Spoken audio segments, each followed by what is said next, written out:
ఈ చర్య చాలా బాధాకరం. ఇది జరగటం ఒక ఉగ్రవాద చర్యను ఎవరైనా ఖండించాల్సిందే. ఇది రాజకీయాలకు అతీతంగా ప్రతి ఒక్కరు కూడా ఖండించాల్సిందే. మరి షిండే గారు చెప్తా ఉన్నారు అన్ని రాష్ట్రాలు అప్రమత్తంగా ఉండాలని చెప్పడం జరిగిందని టీవీలలో చెప్తా ఉన్నారు. మరి మన ప్రభుత్వం చాలా మరింత జాగ్రత్తగా ఉండింటే జరిగిండకుండా ఉండునేమో అని అనిపిస్తా ఉంది.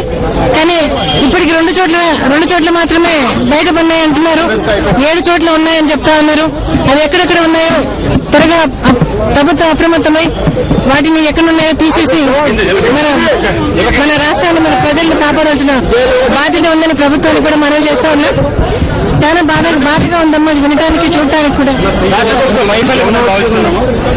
అంటే ఏమో మరి షిండే చెప్తా ఉన్నారు మేము అప్రమత్తంగా ఉండాలని చెప్పి అన్ని రాష్ట్రాలకు చెప్పడం జరిగిందని చెప్పినారు. కాబట్టి అంటే అప్రమత్తంగా ఉండాల్సిందేమో. మరి 2 చోట్ల జరిగింది, ఇంకా 7 చోట్ల మొత్తం పెట్టినారని అంటా ఉన్నారు.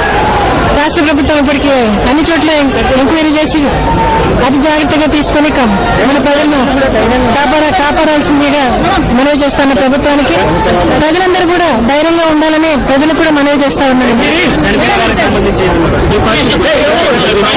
చూస్తామా చనిపోయిన వారిని కూడా చూడటానికి వెళ్తున్నాను, చూస్తాం.